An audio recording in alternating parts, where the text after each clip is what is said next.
स्वागत है दोस्तों।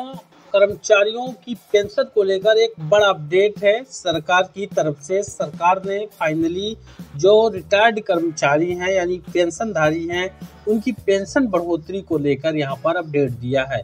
वीडियो इम्पोर्टेंट होगा, अगर आप भी एक पेंशनर हैं तो वीडियो को पूरा देख लीजिए। कर्मचारियों की मौज पेंशन 1000 रुपए से बढ़कर सीधे 7500 रुपए यहाँ पर होगी। इसके लिए सरकार ने क्या किया है, एक नया अपडेट आपको यहाँ पर दिखाएंगे। मामला ईपीएस पेंशन को लेकर है। ईपीएस यानी एम्प्लॉयज पेंशन स्कीम है, उसमें रिटायर्ड कर्मचारियों को पेंशन दी जाती है। उस पेंशन की राशि वर्तमान में 1000 रुपए न्यूनतम है।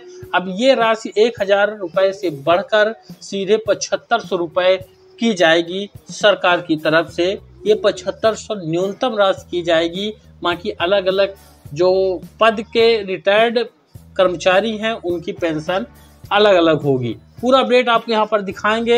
ईपीएस पेंशन को लेकर एक बड़ी खबर। लंबे समय से कर्मचारी पेंशन योजना यानी कि ईपीएस की न्यूनतम पेंशन 1000 रुपए से बढ़ा करके 7500 रुपए करने की मांग की जा रही है। साथ ही उनका यह भी कहना है कि महंगाई के चलते डेयरनेस अलाउंस यानी कि डीए का प्रॉफिट भी दिया जाना चाहिए। वहीं यहाँ पर आप देख पाएंगे कि कर्मचारी पेंशन योजना यानी कि ईपीएस की न्यूनतम पेंशन की जो राशि है वर्तमान में 1000 रुपए से बढ़ा करके 7500 रुपए यानी 7500 रुपए करने की मांग लंबे समय से की जा रही है।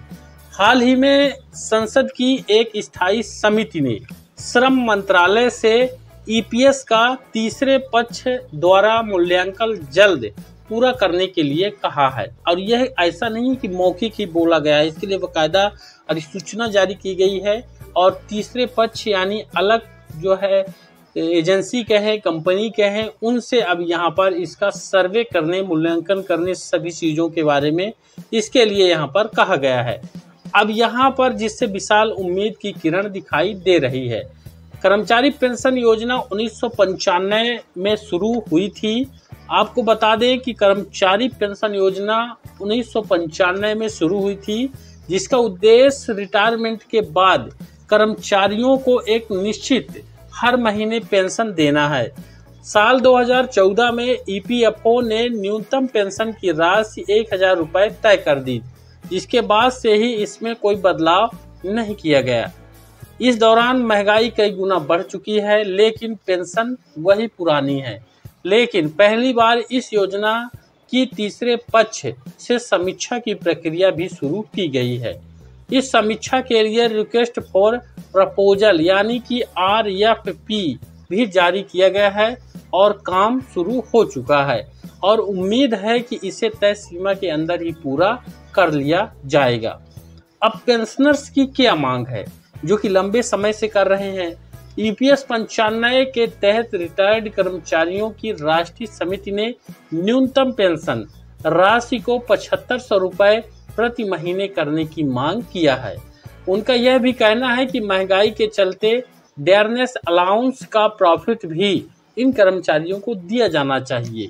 यह पहली बार नहीं है जब पेंशनर्स ने इस मांग को उठाया है।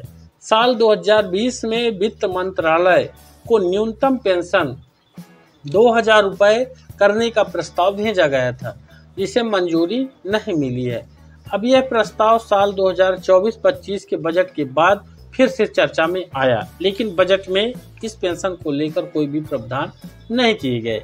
अब आगे क्या होगा इसका असर, जो ये समिति गठित हुई है इस पर। संसदीय समिति का मानना है कि पिछले कई समय से जीवन यापन की लागत में भी काफी बढ़ोतरी हुई है, जिसके कारण अब पेंशन में बढ़ोतरी करना बहुत ही जरूरी हो गया है। अगर ऐसा होता है तो पेंशन 1000 रुपए से बढ़ करके सीधा 7500 रुपए तक हो जाएगी। तो जल्द ही सभी पेंशनर्स को खुशखबरी मिलने वाली है। उनकी पेंशन इस बार पक्का बढ़ जाएगी, क्योंकि समिति अपनी रिपोर्ट सौंपेगी और उसमें यहाँ पर पेंशन बढ़ाने का भी जिक्र करेगी। वीडियो को ज़्यादा से ज़्यादा लाइक और शेयर जरूर करिएगा। अगर आप हमारे चैनल पर नए हैं तो सब्सक्राइब भी जरूर कर लीजिएगा। धन्यवाद।